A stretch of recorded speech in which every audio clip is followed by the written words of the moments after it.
Hello बच्चों। तो आज हम लोग स्टार्ट करेंगे वर्क पावर एंड एनर्जी का लेक्चर नंबर 4। लास्ट लेक्चर में हम लोग वेरिएबल फोर्स के बारे में बात कर रहे थे और उसे पोलर फॉर्म में भी देखा था। इस लेक्चर में भी अपन लोग पोलर फॉर्म में भी देखेंगे कुछ, और फिर स्प्रिंग फोर्स, एनर्जी क्या होती है, काइनेटिक एनर्जी क्या होती है, ये सारी चीज़ें पढ़ेंगे। ठीक है, आगे बढ़ाएंगे कुछ चीज़ें। चलो, तो लास्ट टाइम पे हम लोग कुछ डिस्कशन कर रहे थे इस टाइप से क्वेश्चंस की, सर्कुलर फॉर्म में हो या कैसे हो, कोई शेप में हो, पोलर फॉर्म पे कैसे डिपेंड करते हैं, work done by variable forces में। जैसे एक एग्जांपल और मैं ले लेता हूँ। मान लो कि कोई पार्टिकल है, वो सर्कुलर मोशन कर रहा है। पार्टिकल है, वो सर्कुलर मोशन कर रहा है इस तरीके से। Let's say this is the circle, ये सर्कल है और इसमें पार्टिकल सर्कुलर मोशन कर रहा है।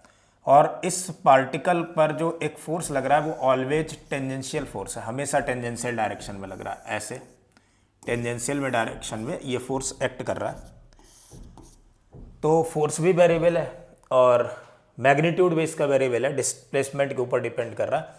Radius of this circle is R. Question में गिवन है कि इस सर्कल की रेडियस कितनी बच्चे, आर है। और इस पर जो फोर्स लग रहा है that force F equal to K times of 1 plus S Y R theta cap, ये दे रखा है। 1 plus S Y R theta cap means हो गया ये वाली जो डायरेक्शन है, टेंजेंशियल डायरेक्शन, ये फोर्स की डायरेक्शन को रिप्रेजेंट कर रहा है, थीटा कैप। ठीक है, यहां तक बात क्लियर है। अब फाइंड आउट करना है कि work done in complete circle, ये पूरा सर्कल अगर कंप्लीट होगा तो इसमें वर्क डन कितना करना पड़ेगा, ये फाइंड आउट करना है। अपन लोग को फाइंड आउट करना है कि पूरा सर्कल कंप्लीट करने में वर्क डन कितना करना पड़ेगा। ठीक है, निकाल लेते हैं। तो find work done by this force, find work done by this force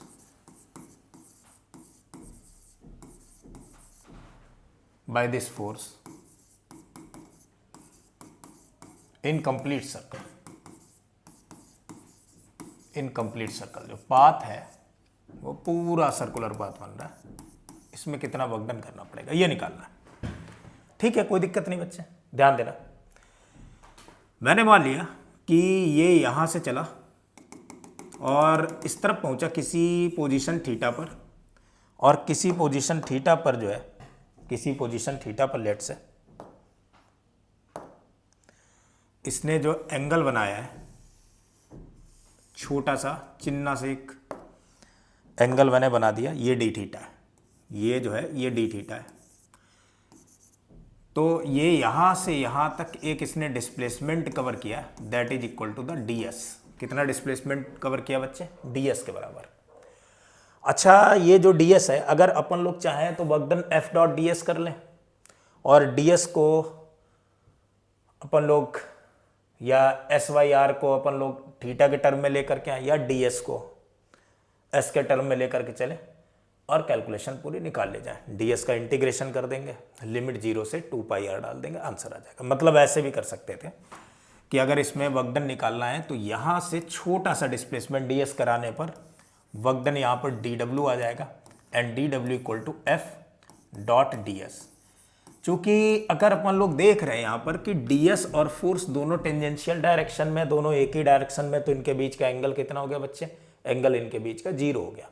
तो इसकी वजह से जो वर्क डन आया that is equal to F D S cos 0, और कॉस 0 की वैल्यू 1 होती है, तो इनकी वजह से जो वर्क डन बना वो कितना हो गया, एफ की वैल्यू पता है अपने को, k times of 1 plus S Y R into D S. ठीक है, कैलकुलेट कर देंगे बेटा, इंटीग्रेट कर दिया मैंने। लिमिट कहां से कहां तक लगाई जाए sir, limit D S plus D S plus D S plus D S plus D S, ये वेरिएबल फोर्स है, मैंने बताया था वेरिएबल फोर्स की वजह से ये D S plus D S. भाई यहां तो मैग्नीट्यूड मैंने लिखा है ना, वेक्टर थोड़ी ना है। वेक्टर होता तो डी एस का डिस्प्लेसमेंट 0 हो जाता, लेकिन यहाँ डी एस का मतलब टोटल लेंथ होती है। लिमिट 0 से डी एस की कितनी हो गई, 2 पाई आर तक। तो जो वर्क डन आ गया k टाइम्स ऑफ इस ds का इंटीग्रेशन बच्चे हो गया s, लिमिट 0 से 2 पाई आर प्लस 1 वाई आर बाहर, s ds का इंटीग्रेशन बच्चे s स्क्वायर बाई 2 आ जाएगा, और लिमिट 0 से 2 पाई आर। इसमें कोई दिक्कत नहीं होगी, मैंने नॉर्मल इंटीग्रेशन करा है। सो वर्क डन कितना आ चुका है बच्चे, k एस की जगह 2πr माइनस 0 यानी 2πr plus 1/r 1/2r S square की जगह 4π² r स्क्वायर, एक r से एक r कैंसिल, 2 से 2 कैंसिल। तो यहाँ पर जो वर्कडन आ गया है वो आ चुका k times of 2πr plus 2π² into r, ये वर्कडन आ गया। इस वर्कडन को निकालने का एक तरीका और हो सकता था बच्चे, पोलर फॉर्म से निकाल सकते थे। देखो अगर मैं इसे पोलर कोऑर्डिनेट में कन्वर्ट कर लूँ तो पोलर कोऑर्डिनेट में कन्वर्ट करके भी ये वैल्यू अपन लोग कैलकुलेट कर सकते थे। ध्यान देना कैसे, मान लो इस तरीके से ये दे रखा है कि ये जो फोर्स था यहीं पर मैं बना दे रहा हूँ बच्चे, ऐसे ये फोर्स इस तरीके से, इसकी वजह से वर्कडन फाइंड आउट करना है।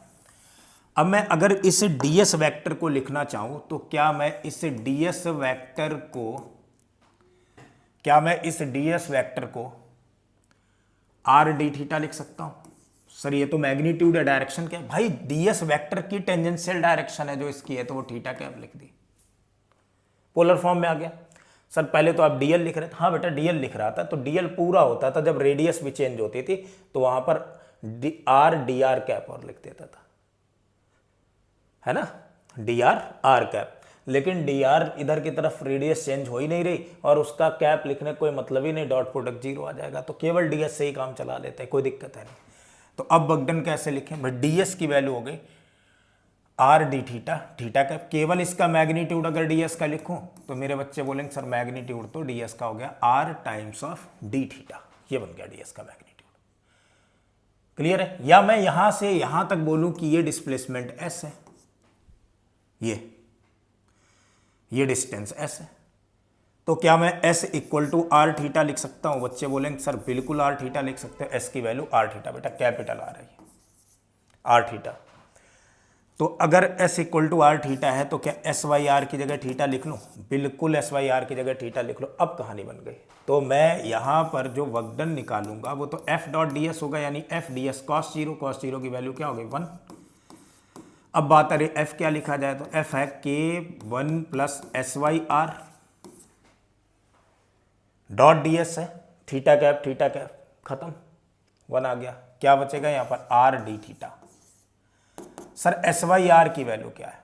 अरे भाई निकाल चुके हैं अपन लोग, एस वाई आर की वैल्यू थीटा है, तो k times of 1 plus theta R D theta, K R ये तो कांस्टेंट हो गए, बचा क्या 1 प्लस थीटा डी थीटा, इसका इंटीग्रेशन करना है, टोटल वर्कडन निकालने की लिमिट सर थीटा की कहाँ से लगाई जाए, 0 से 2π 1 प्लस थीटा डी थीटा। इसे अगर इंटीग्रेट करेंगे अपन लोग क्या बन जाएगा यहाँ पर k into R, D theta का इंटीग्रेशन बच्चे थीटा आ गया, लिमिट 0 से 2π प्लस थीटा डी थीटा का theta square by 2 and limit is 0 to 2π, ये लिमिट हो गई। यहाँ तक बात क्लियर है? अब समझो जरा।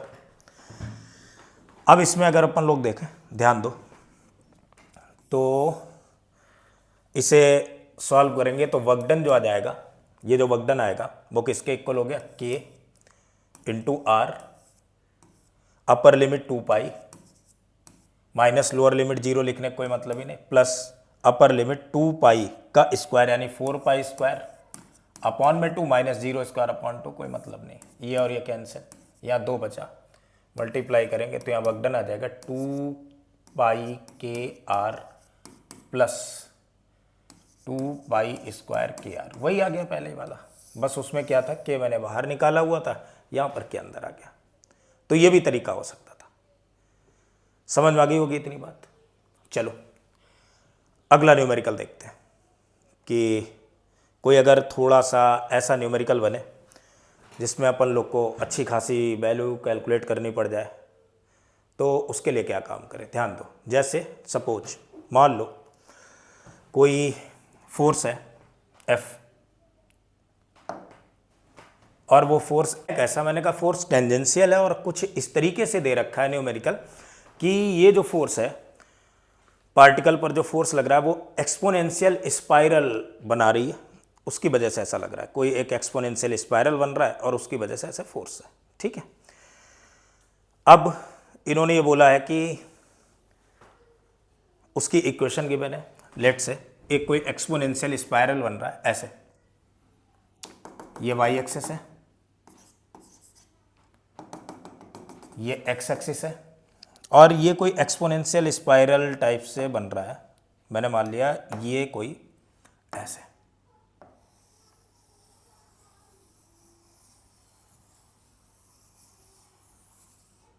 ऐसा ये कोई एक्सपोनेंशियल स्पाइरल बन रहा है।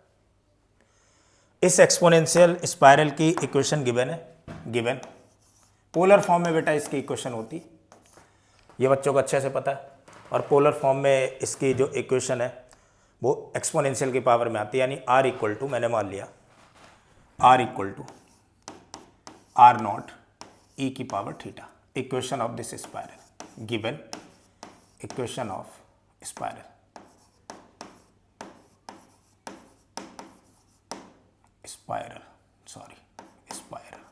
इस स्पाइरल की इक्वेशन है r equal to r nought e की पावर थीटा। ये इस स्पाइरल की इक्वेशन गिवन है, ठीक है।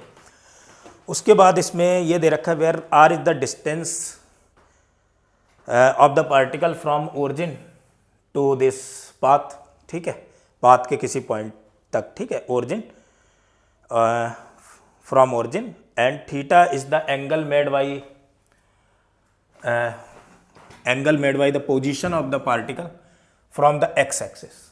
थीटा मीन्स एक इस पार्टिकल ने कितना एंगल बनाया है। मान लो यहाँ से ऐसे पार्टिकल चला ये, और इस पार्टिकल ने यहाँ इस पोजीशन पर लेट से आ गया, तो इसने ये एंगल थीटा बना लिया, ये एंगल थीटा है, ठीक है।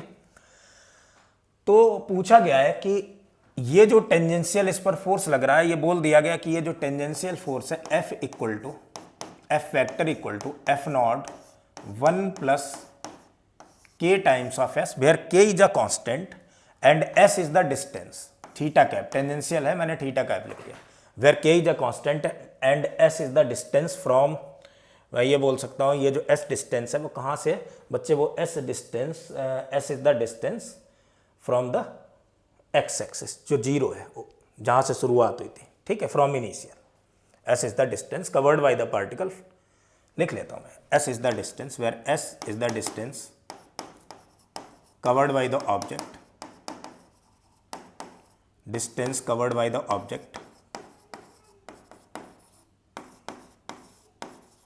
या particle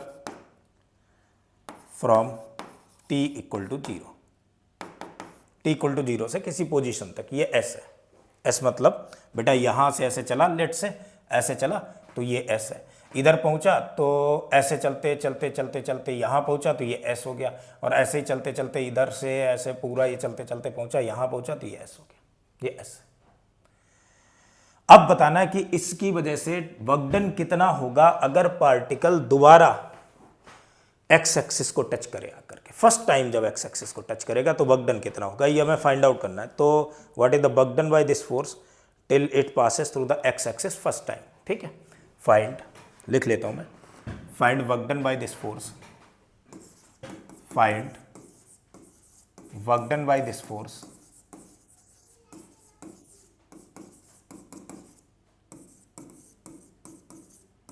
till it passes from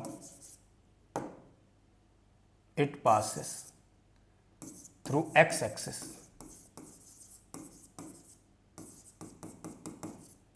first time,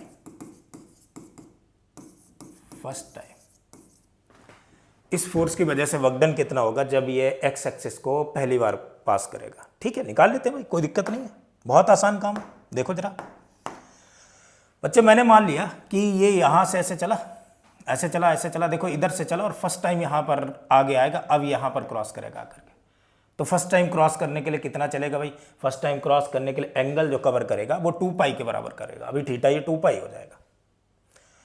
मैंने मान लिया किसी पोजीशन थीटा पर जब ये पहुंचा तो फोर्स तो टेंजेंशियल है, ऐसा है फोर्स, और इधर की तरफ ही डिस्प्लेसमेंट है इसका, फोर्स की डायरेक्शन मैंने छोटा सा एक कॉम्पोनेंट बना लिया डी थीटा, और इसकी वजह से तो मैं वर्क डन लिख ही सकता हूं। बच्चे बोलेंगे हाँ सर बिल्कुल लिख सकते हो, और इसकी वजह से जो वर्क डन आना चाहिए that work done equal to छोटा सा work done D W that is equal to F dot D S. और बड़ी सिंपल सी ये बात है कि अगर मैं ये लिखूं F D S cos zero तो कोई दिक्कत वाली बात नहीं है। क्यों नहीं है बच्चे? इसलिए नहीं दिक्कत वाली बात है क्योंकि ये तो फोर्स और डिस्प्लेसमेंट दोनों टेंजेंशियल डायरेक्शन में, एंगल इनके बीच का कितना बन चुका है? 0 डिग्री बन चुका है। ठीक है, तो यहाँ वर्क डन कितना आ जाएगा बच्चे? तो डी डब्ल्यू की वैल्यू एफ कैसे लिखेंगे बच्चे? 1 + KS डॉट डी एस। यही तो लिख लिया मैंने, 1 + KS डॉट डी एस। ठीक है, ये वर्क डन आ गया। अब क्या किया जाए भाई? KS डॉट डी एस, इसे इंटीग्रेट कर दें तो कहानी बन जाएगी। तो चलो मैं इंटीग्रेट कर देता हूँ भाई डी एस और एस के टर्म में। तो ये जो वर्क डन आया, सो वर्क डन इंटीग्रेट मैंने कर दिया इसे।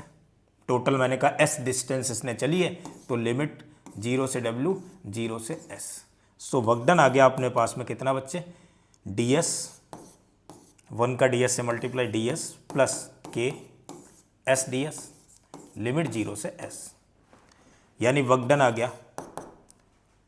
वर्क डन आ गया अपने पास में S प्लस KS²/2। ये वर्क डन बना। लेकिन सर आपने कहा कि ये जो है फर्स्ट टाइम जब इसे क्रॉस करेगा तब कितना होगा, तो उसके लिए तो S निकालना जरूरी है ना बच्चे भाई। उसके लिए तो मुझे ये S चाहिए होगा, बगैर S के तो काम बनेगा नहीं, तो निकालना पड़ेगा। इस S की वैल्यू निकालेंगे तभी कहानी बनेगी। अब S की कैलकुलेशन कैसे की जाए वो देखते हैं। ध्यान देना, बहुत ध्यान समझना। देखो बच्चे भाई, इन्होंने एक फर्स्ट टाइम जब एक्स एक्सिस को क्रॉस करे कितना एंगल कवर करेगा? 2π। तो 2π में ये S कितना कवर करेगा बच्चे? ये नहीं कहेंगे 2πr सर कवर करेगा। अरे भाई नहीं, अब इस बार में 2πr थोड़ी ना, इस बार में तो अलग ही चीजें चल रही है इसमें कुछ, है ना। R = R0e⁻θ where R is the position from the origin to the particle. ये मैंने मान ली, यहां पर ये जो पोजिशन है ये R है। ये वैल्यू चेंज होती जा रही है एक्सपोनेंशियली, तो 2πr नहीं लिख सकते, रेडियस तो चेंज हो रही है, एक्सपोनेंशियली ये चीजें चेंज हो रही है, स्पाइरल है। S की वैल्यू कैसे निकाली जाए? कहानी यहां पर अटकी है, निकाल लेंगे बच्चे। S की वैल्यू निकालना अपने लिए तो कोई बड़ी बात नहीं है। कैसे? सर एक काम करते हैं, मैं इतना छोटा सा ये पोर्शन उठाता हूं दोबारा से, ध्यान देना जरा बच्चे, दोबारा से मैं इसी चीज को बनाता हूं, बहुत ध्यान से सुनना। मैंने मान लिया इसको, अगेन इसे फॉर्म किया, ये वाई एक्सिस और ये रहा अपना एक्स एक्सिस, ये ऐसे फॉर्म कर लिया। लेट से मैं यहां पर पहुंचा, थोड़ा सा जूम कर लेता हूं ऐसे।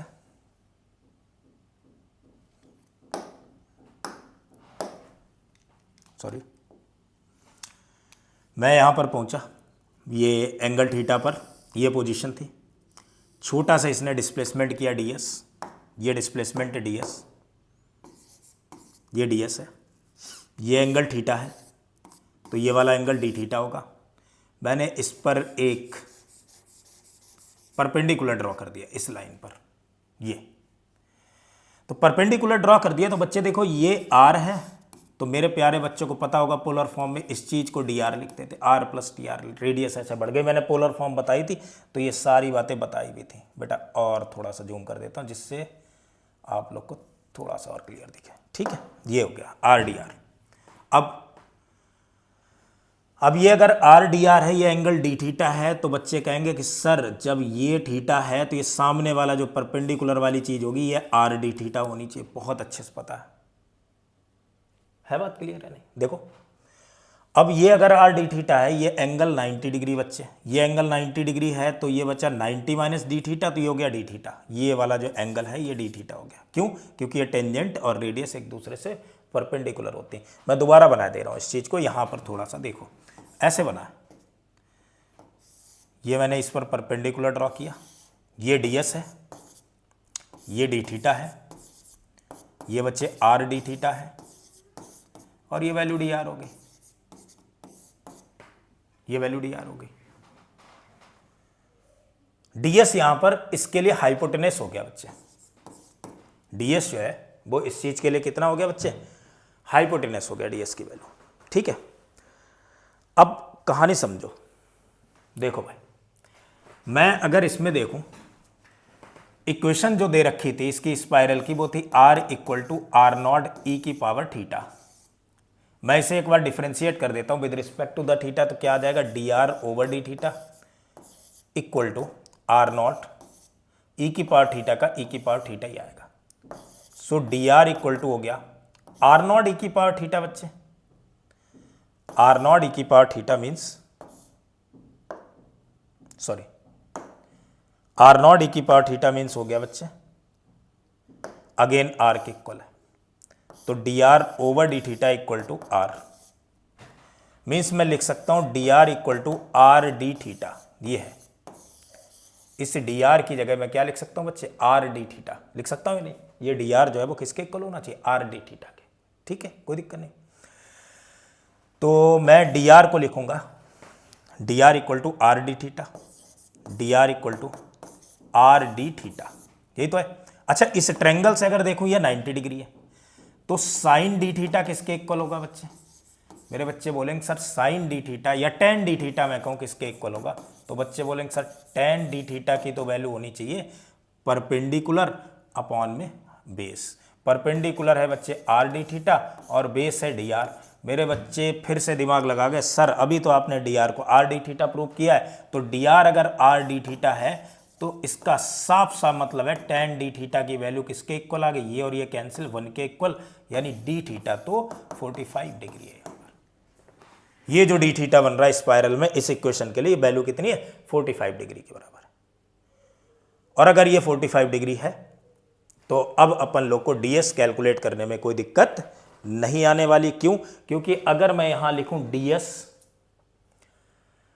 साइन थीटा भाई हाइपोटेनस, देखो यहां पर अगर मैं लिखूं साइन थीटा, देखो बच्चे अगर मैं लिखूं sine D theta, sine D theta, तो साइन डी थीटा क्या होना चाहिए बच्चे, sine D theta equal to base वो perpendicular upon hypotenuse means D R upon D S. Sine D theta की वैल्यू बच्चे, डी थीटा तो 45 है, तो साइन डी थीटा की वैल्यू साइन, हाँ तो यहां sine D theta D R over ये साइन डी थीटा 45 है, तो साइन डी थीटा की वैल्यू तो 1/√2 हो गई, तो ये बन गया 1 अपॉन में √2 D R over D S. मतलब मैं डी एस को लिख सकता हूं बालक, यहां से डी एस इक्वल टू मिल गया अपने को √2 टाइम्स ऑफ डी आर, ये डी एस है यार। डी एस मिल गया तो एस भी तो मिल जाएगा। कैसे मिल जाएगा सर एस? बिल्कुल मिलना चाहिए भाई। डी एस मुझे मिल चुका है, कितना मिल चुका है बच्चे डी एस? डी एस मिल चुका है √2 टाइम्स ऑफ डी आर के।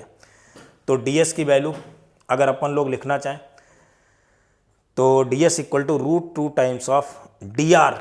अब बात आ रही सर डी आर क्या होगा? भाई D R are D theta है, तो क्या मैं ये ऐसे लिख सकता हूँ, क्या मैं ऐसे लिख सकता हूँ कि D S equal to √2 times of D R की वैल्यू आर डी थीटा, और आर की वैल्यू भी अपन लोग को पता है R equal to R not E की power theta D theta. Limit कहाँ से कहाँ तक लगानी? 0 से s तक, और ये वैल्यू कहाँ से कहाँ तक घूमेगी? 0 से 2π तक। सो s की वैल्यू अपन लोग यहाँ से कैलकुलेट कर रहे हैं, तो s इक्वल टू आ गया √2 times of R not E theta का इंटीग्रेशन ई की पावर थीटा ही रहेगा, एक्सपोनेंशियल है फंक्शन, लिमिट 0 से 2π, वैल्यू पुट कर देते हैं। So √2 times of R not upper limit E की power 2π minus lower limit E की पावर 0 मीन्स 1 बचेगा। सो s मुझे मिल गया बच्चे, कितना आ गया s की value √2 times of R not E की पावर 2π माइनस 1। भाई डिस्प्लेसमेंट मुझे मिल चुका है, और डिस्प्लेसमेंट किसके इक्वल आ चुका है? √2 times of R not E की पावर 2π माइनस 1। अच्छा फोर्स बगडन का पूरा एक्सप्रेशन अपने पास में तैयार है, s प्लस के s स्क्वायर बाई 2 ये बगडन है, टोटल बगडन एक बार घूमने में s कितना ये निकाल लिया। भाई पहली बार गया तो एंगल कितना घूमा है? भाई एंगल तो 2π घूमा है, ये वैल्यू उठा के यहाँ पुट कर देते हैं, तो बगडन कितना आ जाएगा बच्चे? अब तो बच्चे बगडन बोल देंगे, बगडन भाई था कितना? बगडन था अपने पास में s प्लस के s स्क्वायर बाई 2, यही तो निकाला था। सो s की वैल्यू हो गई √2 आर नॉट ई की पावर 2π माइनस 1 प्लस के times of s square by 2 means √2 का स्क्वायर यानी 2, आर नॉट का स्क्वायर आर नॉट स्क्वायर, ई की पावर 2π माइनस 1 का होल स्क्वायर अपॉन में 2 से 2 कैंसिल, ये टोटल वक्डन आ गया। मेरे ख्याल से ये वाली बात भी समझ में आ गई होगी मेरे बच्चों को। ठीक है, यहां तक कहानी क्लियर है। आगे बढ़ते हैं बच्चे। नेक्स्ट, अब अगला जो है हम लोग देखते हैं वक्डन बाय स्प्रिंग। स्प्रिंग फोर्स की वजह से वक्डन क्या होता है वो देखते हैं। ठीक है बच्चे, so next is work done by spring. Work done by spring, next is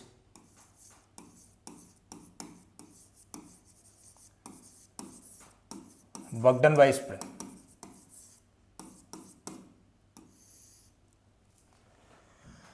spring की वजह से वक्डन क्या होगा, कितना होगा, कैसे होगा, देखते हैं जरा, ध्यान दो। मान लो कोई स्प्रिंग है बेटा, नेचुरल लेंथ पर है। अभी ये कोई स्प्रिंग है, स्प्रिंग के बारे में एनएलएम में काफ़ी अच्छी चीज़ें पता कर चुके हैं। ये अपनी स्प्रिंग नेचुरल लेंथ पर है। अभी ये नेचुरल लेंथ पर है। इसे नेचुरल लेंथ से इधर की तरफ डिस्प्लेस कर दिया, नेचुरल लेंथ से इधर डिस्प्लेस किया, एस डिस्प्लेसमेंट दिया, तो वक्डन बाय स्प्रिंग कितना होगा ये बताना। कंप्रेस किया, एक्सपेंड किया या कंप्रेस किया, जो भी किया हो। अगर मान लो मैंने एक्सपेंड किया तो फोर्स इधर लगेगा kx, और कंप्रेस करते तो भी फोर्स इधर लगता, डिस्प्लेसमेंट के अपोजिट डायरेक्शन में, तो दोनों बराबर होंगे। तो मैंने मान लो इसे नेचुरल लेंथ से किसी x डिस्प्लेसमेंट तक इसे डिस्प्लेस किया, तो इसमें वक्डन कितना होगा। मैंने कहा थोड़ा सा और डिस्प्लेस करके देख लेते तो वक्डन निकाल लेते। मैंने ds और कर लिया। क्यों कर लिया, क्योंकि सर ये जो फोर्स है वो kx के ऊपर डिपेंड कर रहा है, x के ऊपर डिपेंड। भाई वक्डन स्प्रिंग में जो फोर्स होता था वो किसके इक्वल होता था बेटा, kx के बराबर होता था, इसी के ऊपर डिपेंड करता था। तो यहां जो वक्डन बाय स्प्रिंग आएगा वो वेरिएबल है, और वेरिएबल फोर्स है तो उसकी वजह से वक्डन अपन लोग कैसे निकालते थे, वेरिएबल फोर्स की वजह से जो वक्डन होगा dw इक्वल टू कि f डॉट ds, ठीक है, या f डॉट dx। मैंने मान लिया ये dx है, तो इस स्प्रिंग की वजह से जो वक्डन आया dw that is equal to f dot dx का इंटीग्रेशन सर क्यों, इंटीग्रेशन इसलिए वेरिएबल फोर्स है, मुझे टोटल निकालना है। ठीक है, क्या मैं ये जान सकता हूं कि f और dx की डायरेक्शन कितनी है। सर कहेंगे अरे यार मैंने कंप्रेस किया है तब वक्डन बाय स्प्रिंग पूछा है, तो स्प्रिंग ने फोर्स इधर की तरफ कितना लगाया kx, और डिस्प्लेसमेंट इस तरफ है, दोनों के बीच का एंगल कितना बन गया 180 डिग्री, तो ये बन जाएगा f dx cos 180। cos 180 की वैल्यू जो है बच्चे अच्छे से जानते हैं कि -1 होगी, तो यहां बन जाएगा -f की वैल्यू बेटा kx dx। मैंने कहा भाई 0 से x तक डिस्प्लेस किया, कितना होगा, तो 0 से x तक आ जाएगा k, कांस्टेंट बाहर, x dx का बच्चे x²/2। सो वक्डन बाय स्प्रिंग जो आया वो माइनस का हाफ kx² होगा। चाहे मैं ओरिजिन यानी कि 0 से मीन पोजीशन से चाहे इसे कंप्रेस करूं चाहे एक्सपेंड करूं, क्योंकि x के तो अपोजिट ही होगा।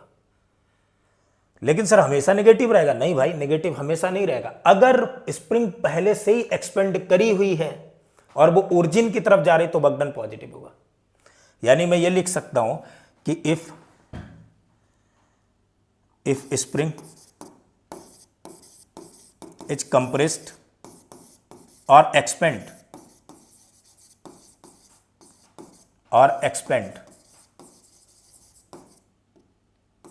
from mean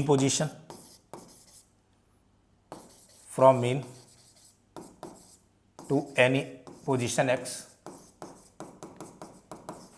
then work done by spring is negative, then work done by spring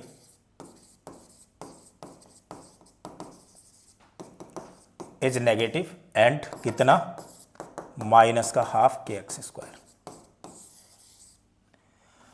और अगर स्प्रिंग को क्या कर दिया गया, अगर स्प्रिंग को मीन पोजीशन से नहीं एक्सपेंड या कंप्रेस किया, अगर स्प्रिंग को एक्सट्रीम पोजीशन से छोड़ा गया और मीन की तरफ लाया गया, if spring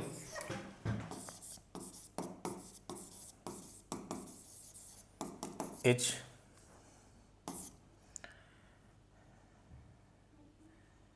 released from any position x to mean, या मीन की तरफ गया, देन वक्डन इज पॉजिटिव, और कितना होगा प्लस का हाफ kx²। तो जरूरी नहीं इतना हाफ kx² ही रहे, जिस पोजीशन से जिधर तक जाएगा उसकी लिमिट लगाएंगे। अगर x1 से x2 जाता तो मैं x1 से x2 लिमिट लगा देता, 0 से x नहीं लगाता, तो कितना हो जाता, तो -12 k x2 square minus x1 square, ये बन जाता। ठीक है, कोई दिक्कत नहीं। ये कहानी है। जैसे मैं एक एग्जांपल से समझाता हूँ। मान लो कोई अपने पास में स्प्रिंग ऐसे, ये कोई स्प्रिंग थी, ये कोई स्प्रिंग है, ये अपनी नेचुरल लेंथ पे थी, इसका स्प्रिंग कांस्टेंट के है, ये नेचुरल लेंथ है। इसे नेचुरल लेंथ से लेट से x1 डिस्टेंस तक एक्सपेंड कर दिया गया। ठीक है, नेचुरल लेंथ से x1 डिस्टेंस तक इसे एक्सपेंड कर दिया गया। एक्सपेंड है एट t इक्वल टू 0 पर। फिर उसके बाद इसे फर्दर x2 और एक्सपेंड कर दिया। तो ये जो फर्दर x2 एक्सपेंड किया है, इस इतना एक्सपेंड करने में कितना वर्क डन लगेगा। ठीक है, तो find work done by spring if it is for further expansion x2, further x2 और एक्सपेंशन हो गया, इसमें कितना वर्क डन होगा निकाल ले जाएंगे बच्चे। देखो ध्यान दो कैसे निकालें। अब अपने को जो कहां से यहां तक के लिए निकालना है, क्योंकि फर्दर x2 करना है, तो लिमिट अपने को कहां से लगानी है, अब 0 से नहीं लगानी बच्चे, x1 से x2 तक की लिमिट लगानी कि x1 से x2 कितना गया। यार अगर 0 से भी लगाना चाहते हो, kx बनाना चाहते हो 0 से, तो लिमिट 0 से लगाओगे जाकर के, तो 0 से भी काम बन जाएगा। तो 0 से अगर लिखेंगे तो यहां से यहां तक पहले पहुंचे, ये डिस्टेंस पहले x1 थी, फिर मैंने x2 और कर दिया, तो यहां से यहां तक का वर्क डन निकाल लो पहले, और फिर यहां वाला क्या कर दोगे, माइनस कर दोगे। तो मुझे पता है भाई work done by spring force that is equal to minus का हाफ kx स्क्वायर, kx1 यहां से यहां तक के लिए वर्क डन है, ये w1 हो गया। इधर से इधर तक खींचा जाता तो वर्क डन कितना होता, बच्चे कहेंगे सर ये तो होता माइनस का हाफ kx2 का स्क्वायर। ना सर, गलत लिख रहे हैं आप, kx2 स्क्वायर नहीं होता, ये यहां से यहां तक अगर खींचा तो टोटल डिस्टेंस लेनी थी, तो date is x1 plus x2 का होल स्क्वायर। अब क्या करें सर, मुझे तो यहां से यहां तक का वर्क डन चाहिए, तो क्या काम करूंगा, नेट वर्क डन जो आ जाएगा वो w2 minus w1, and w2 is what, minus का हाफ के x1 प्लस x2 का होल स्क्वायर, माइनस माइनस क्या हो जाएगा बच्चे, प्लस हाफ के x1 स्क्वायर। मैंने क्या काम किया, यहाँ से 1/2 के कॉमन ले लिया, क्या बचा, x1 square minus x1 plus x2 का whole square, that is x1 square minus x2 square minus 2x1 into x2। ये टर्म और ये टर्म कैंसिल, नेगेटिव मैंने कॉमन ले लिया, और क्या कॉमन है साथ में, x2 कॉमन है सर, तो बचा अपने पास में x2 प्लस 2x1। ये वक्त बना के बच्चे कहेंगे एक तरीका और मैं सर सोच सकता था, यहाँ लिमिट लगा देता। मैंने कहा भाई कहाँ से लिमिट लगाते, बच्चे बोले सर यहाँ से थोड़ी ना एक्सपेंड कर रहे हैं अपन लोग, यहाँ से एक्सपेंड कर रहे हैं तो लिमिट कहाँ से कहाँ तक लगाएं। इसके लिए वर्क डन पूछा गया, तो x1 से लेकर के x1 प्लस x2 तक। तो work done by spring force हम लोग ऐसे भी लिख सकते हैं, तो माइनस kx dx, और लिमिट कहाँ से, x1 से x1 प्लस x2 तक। यही था बस, जहाँ से खींच रहे हो, 0 से खींच रहे हो तो 0 के लिए, और अगर 0 से नहीं खींच रहे हो, किसी x1 से किसी पोजीशन तक खींच रहे हो, किस पोजीशन तक, x2 तक थोड़ी ना, x1 प्लस x2 तक खींच रहे हो, तो ये लिमिट लगा दी। इसे भी सॉल्व करोगे तो फाइनल यही चीज बन जाएगी। क्यों कि x स्क्वायर बाई 2 लिखेंगे, 1/2 के कॉमन बाहर आ जाएगा, ये x1 प्लस x2 का whole square minus x1 square, यही वाला टर्म बन गया। यहाँ तक कहानी क्लियर है मेरे ख्याल से, इसमें कोई दिक्कत नहीं। चलो एक न्यूमेरिकल और देखते हैं, अच्छा सा ध्यान देना। मान लो अपने पास में कोई स्प्रिंग है, और स्प्रिंग जो है कुछ इस तरीके से दे रखी है कि उस पर एक ब्लॉक है और स्प्रिंग कांस्टेंट के है, ठीक है, और ऐसे कुछ लगी हुई है, लेट से ऐसे। ये कोई हेमिस्फेरिकल सरफेस है, इसे थोड़ा सा नीचे और एक्सटेंड किया गया, ऐसे यहाँ एक्सटेंड किया गया, ये इतना हेमिस्फीयर है, ये वाला पोर्शन हेमिस्फीयर है, and radius of this hemisphere is capital R।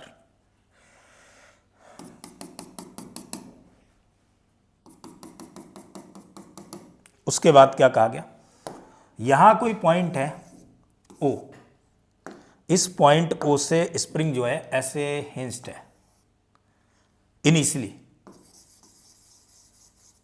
और यहां पर है, ये ए पॉइंट है, यहां पर है, इससे एम मास अटैच्ड है और यहां पर है स्प्रिंग।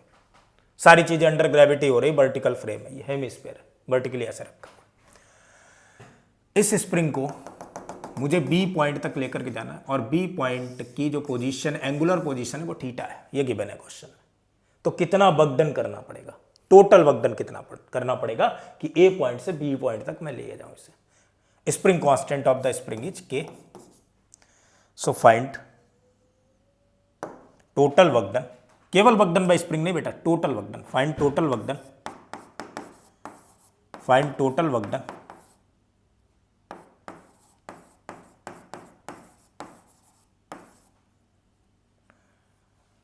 टोटल वर्कडन कहां से, पार्टिकल को मुझे लेकर के जाना है कहां से, पोजीशन ए से पोजीशन बी तक।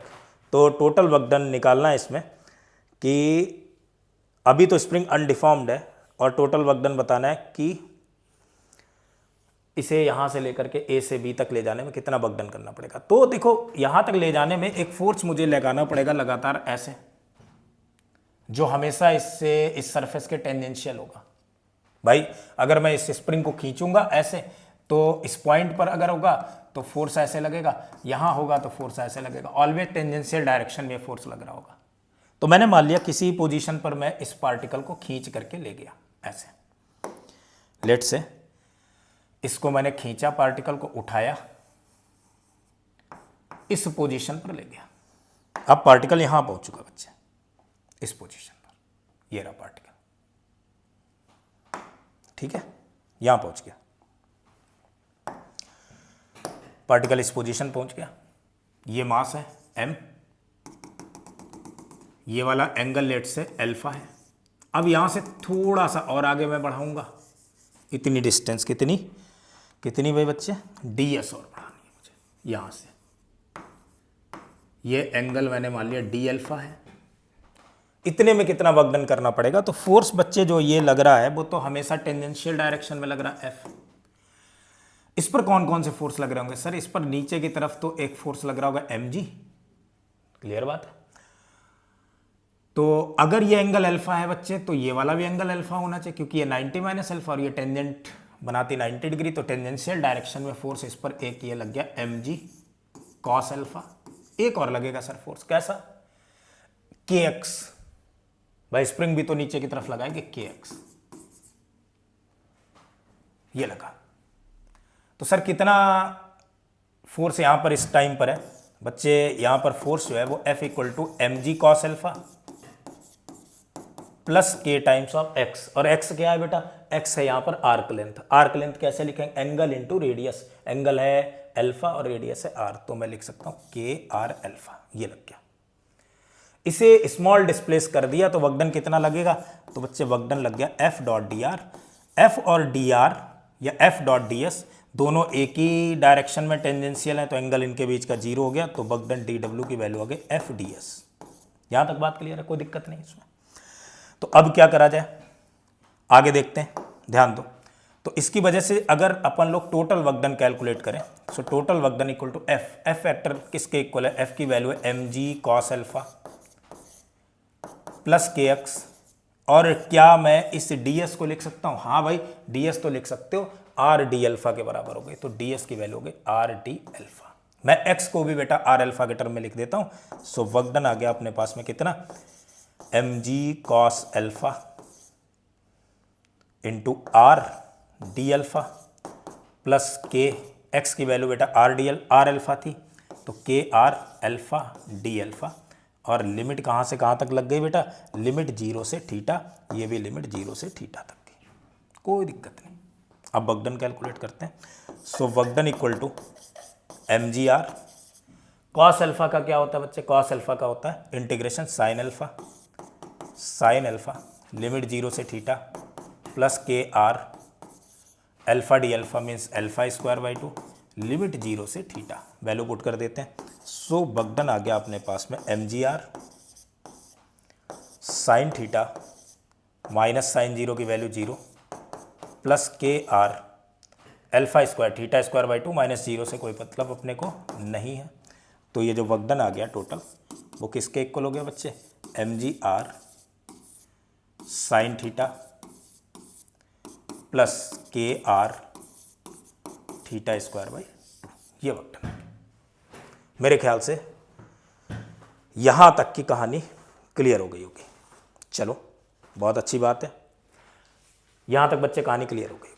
अब आगे का मतलब पहले थ्योरी कुछ कंप्लीट कर लेते हैं, आगे के कुछ टर्म देख लेते हैं कि एनर्जी क्या होती है, काइनेटिक एनर्जी क्या है, ये सारी चीज़ें और देख लेते हैं। ठीक है, तो एनर्जी क्या है वो अपन लोग देखेंगे और उसके बाद में अपन लोग बात करेंगे काइनेटिक एनर्जी की थोड़ी सी। ठीक है, ध्यान देना बेटा, अगला पॉइंट है एनर्जी। तो एनर्जी क्या होती है बच्चे, एनर्जी होती कैपेसिटी टू डू वर्क, किसी भी काम करने की जो कैपेसिटी होती है। जब आपके अंदर एनर्जी होगी तभी तो काम कर पाओगे, किसी बॉडी के अंदर कोई एनर्जी नहीं कोई वर्क नहीं कर पाएगा। तो ऐसी कैपेसिटी किसी बॉडी की जिसकी वजह से वो वर्क कर सके, that is called the energy. जैसे मैं एक एग्जांपल दूं, मान लो एक ऐसी कैपेसिटी जिसकी वजह से मैं इसे उठा ले जा रहा हूं ऊपर की तरफ, तो इसमें पोटेंशियल एनर्जी के फॉर्म में mgh आ गया। तो ये कोई ना कोई तो एनर्जी है ना जो वर्क डन करा रही है ग्रेविटेशन के opposite, that is called the energy. तो energy is simply defined as capacity to do work is called energy. बहुत टाइप की है एनर्जी, बहुत टाइप की है। सर कौन कौन सी एनर्जी, एग्जांपल बताओ। मैं मैकेनिकल एनर्जी की बात करूं तो 2, काइनेटिक एनर्जी और पोटेंशियल एनर्जी। लेकिन अगर मैकेनिकल की बात ना करूं तो और भी एनर्जी है बच्चे, साउंड एनर्जी है, हीट एनर्जी है, इलेक्ट्रिकल एनर्जी है, मैग्नेटिक एनर्जी है, लाइट एनर्जी है। साउंड हो गया, हीट हो गई, लाइट हो गई, ये सब एनर्जी की फॉर्म है, सारी की सारी सब एनर्जी है। ये जो एनर्जी होती है बच्चे उसकी यूनिट होती जूल या केजी मीटर स्क्वायर पर सेकेंड स्क्वायर, और डायमेंशन ml/2 T-2, ये डायमेंशन हो गई, ये डायमेंशन हो गई। सर ये बात और बता दीजिए, स्केलर है या वेक्टर है? तो बच्चे ये जो है वो स्केलर क्वांटिटी, इसकी कोई डायरेक्शन नहीं, स्केलर क्वांटिटी है। सर एनर्जी क्या पॉजिटिव नेगेटिव कुछ भी हो सकती है, नेगेटिव भी हो सकती है? बिल्कुल बच्चे, energy can be positive, can be may be positive, may be negative और zero. Energy may be positive, negative और जीरो, कुछ भी हो सकती है। पॉजिटिव भी हो सकती है, नेगेटिव भी हो सकती है और जीरो भी हो सकती है एनर्जी। तो सर अब मैकेनिकल एनर्जी थोड़ी सी पढ़ लेते हैं कि मैकेनिकल एनर्जी क्या है। अच्छा, क्या एनर्जी सर कंजर्व रहती है? बेटा ऐसे कंजर्वेशन नहीं होती है, किसी आइसोलेटेड सिस्टम के लिए एनर्जी कंजर्व रहती है। जैसे मैं कहूँ पूरे यूनिवर्स की एनर्जी कंजर्व है, क्योंकि यूनिवर्स दूसरे से थोड़ी ना मतलब रख रहा है, यूनिवर्स इज आइसोलेटेड सिस्टम। तो आइसोलेटेड सिस्टम की पूरी एनर्जी क्या होती, कंजर्व रहती, ना तो वो एनर्जी क्रिएट होगी ना डिस्ट्रॉय होगी, बस कन्वर्ट होगी one form to another form. तो लिख सकता हूं मैं इस चीज को, energy of isolated system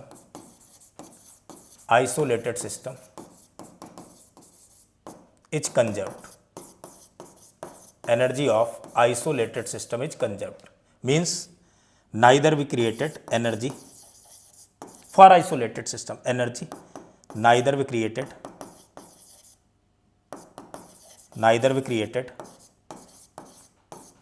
nor destroyed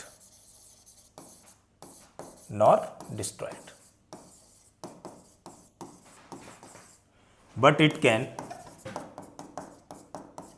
change from one form to another form।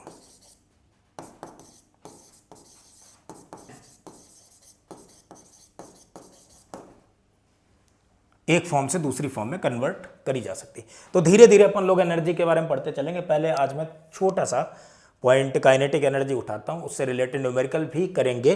अगले लेक्चर्स में भी केवल एक न्यूमेरिकल निपटाऊंगा।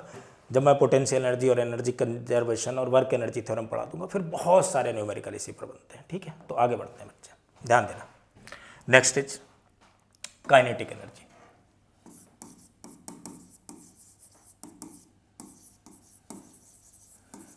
ये क्या है सर?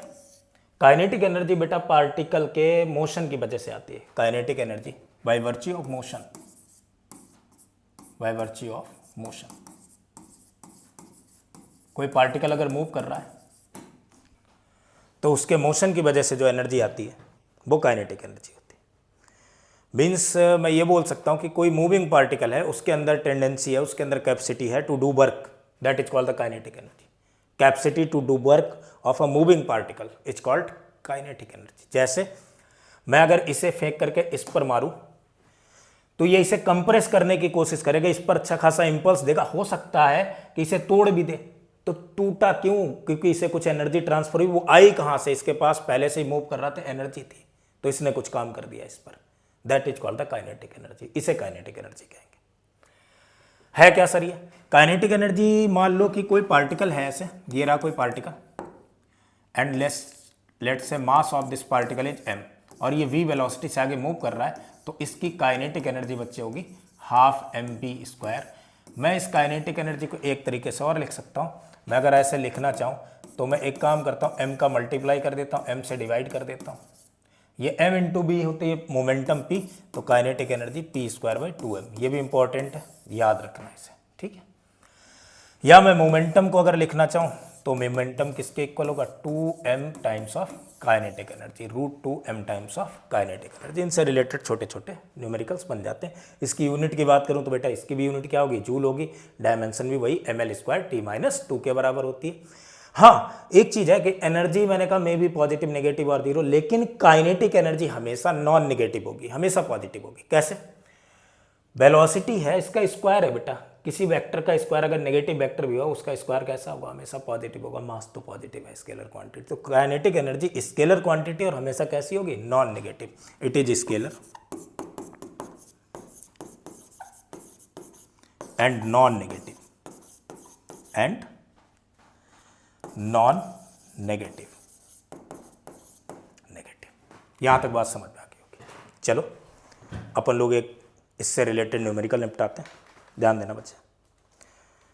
देखो भाई, न्यूमेरिकल कुछ इस तरीके का है कि कोई पार्टिकल जो वो सर्कुलर मोशन कर रहा है, एक कोई पार्टिकल है वो सर्कुलर मोशन कर रहा है, और उसकी जो काइनेटिक एनर्जी पार्टिकल की वो E = k times of s² है, where s is distance travelled by that particle. ठीक है, s जो है उसकी डिस्टेंस है जो पार्टिकल ने ट्रेवल करी है, या डिस्प्लेसमेंट, लेट से जो भी मानो। तो फाइंड आउट क्या करना है? फाइंड आउट करनी है इस फोर्स कितना पार्टिकल पर एक्ट कर रहा होगा। ठीक है, सर्कुलर मोशन कर रहा है, लिखना है न्यूमेरिकल बेटा। कोई पार्टिकल है, if particle is moving in a circle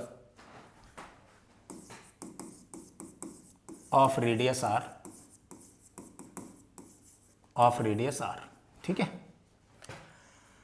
it's kinetic energy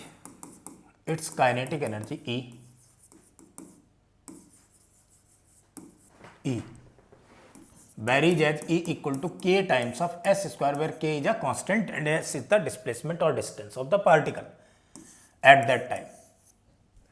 So find force acting on that particle.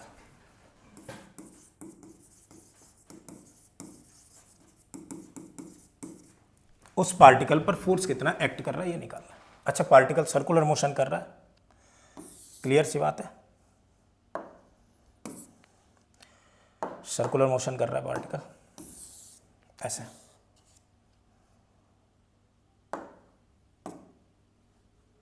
ये सर्कुलर मोशन कर रहा है।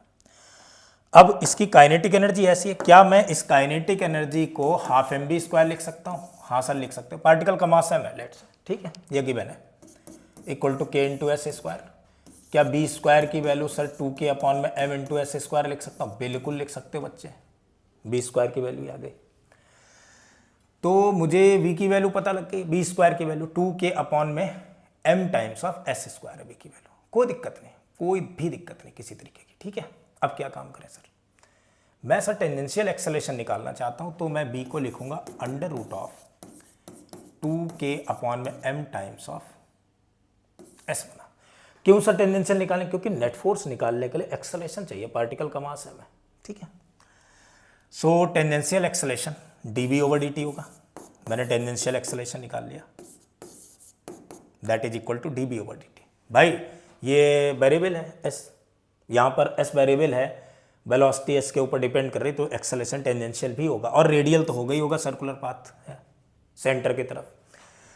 तो at की वैल्यू dv ओवर dt, यानी at की वैल्यू dv ओवर dt अगर निकालेंगे, d of dt of v की वैल्यू है बेटा under root of 2k by m times of s, इससे डिफ्रेंशिएट करेंगे, so root of 2k upon में m ds over dt, and that ds over dt equal to the velocity v, यानी root of 2k upon में m into v, और मुझे v की value तो अच्छे से पता है, and that v is equal to the root 2k by m into v की वैल्यू बेटा कितनी है, root 2k by m times of s। तो टेंजेंशियल एक्सेलेरेशन मुझे मिल गया 2k अपॉन में m टाइम्स ऑफ s, ये टेंजेंशियल एक्सेलेरेशन। सर रेडियल भी निकाल लेता हूं भाई, रेडियल एक्सेलेरेशन अच्छे से पता, सर्कुलर मोशन पढ़ चुके हैं अपन लोग, बी स्क्वायर बाई आर के इक्वल होगा, तो बी स्क्वायर मतलब वेलोसिटी का स्क्वायर कर देते हैं, वेलोसिटी का square 2k by m into S square upon में आर। सर नेट एक्सेलेरेशन, भाई अगर एक पार्टिकल ऐसे सर्कुलर मोशन कर रहा है, इधर इसका टेंजेंशियल एक्सेलेरेशन है, इधर इसका रेडियल एक्सेलेरेशन, तो नेट एक्सेलेरेशन जो आएगा वो इस तरफ होगा, और इनका रिजल्टेंट आएगा at square plus ar square, radial acceleration का स्क्वायर प्लस टेंजेंशियल एक्सेलेरेशन का स्क्वायर, ठीक है। So net acceleration at square, बच्चे at स्क्वायर कितना है 2k अपॉन में m का whole square s square, plus at square है 2k अपॉन में m का होल स्क्वायर s की पावर 4 अपॉन में r स्क्वायर। मैं सर यहाँ पर कुछ टर्म कॉमन ले सकता हूँ, तो कॉमन तो आ गया अपने पास में 2k बाई m, और क्या कॉमन आ चुका है बच्चे, और कॉमन आ चुका बेटा s स्क्वायर बाहर कॉमन लिया, s बचा, और इसके अंदर बचेगा 1 प्लस s स्क्वायर अपॉन में r स्क्वायर रूट के अंदर। ये तो एक्सेलेरेशन आ गया नेट। तो सर फोर्स तो लिखना बड़ा आसान काम है, पार्टिकल का मास m है, फोर्स हो गया मास इंटू एक्सेलेरेशन, तो m इंटू एक्सेलेरेशन की वैल्यू 2k अपॉन में m times of s, 1 plus s square upon में r स्क्वायर, सो m से m मर गया, and that force is 2ks 1 plus s square divide by r square. ये force आ गया, force acting on that particle. मेरे ख्याल से इतनी कहानी बच्चों के समझ में आ गई होगी। चलो तो आज के लिए इतना ही। नेक्स्ट लेक्चर जो मैं कल अपलोड करूंगा, उस लेक्चर में बच्चे अपन लोग आगे पढ़ेंगे, और आगे मैं बताऊंगा इसमें वर्क एनर्जी थ्योरम के बारे में, और उससे रिलेटेड बहुत सारे न्यूमेरिकल्स। फिर उसके बाद में अपन लोग चलेंगे कंजर्वेटिव नॉन कंजर्वेटिव वर्क की तरफ, उनसे related numerical, then potential energy की तरफ बढ़ेंगे। तब तक के लिए थैंक यू।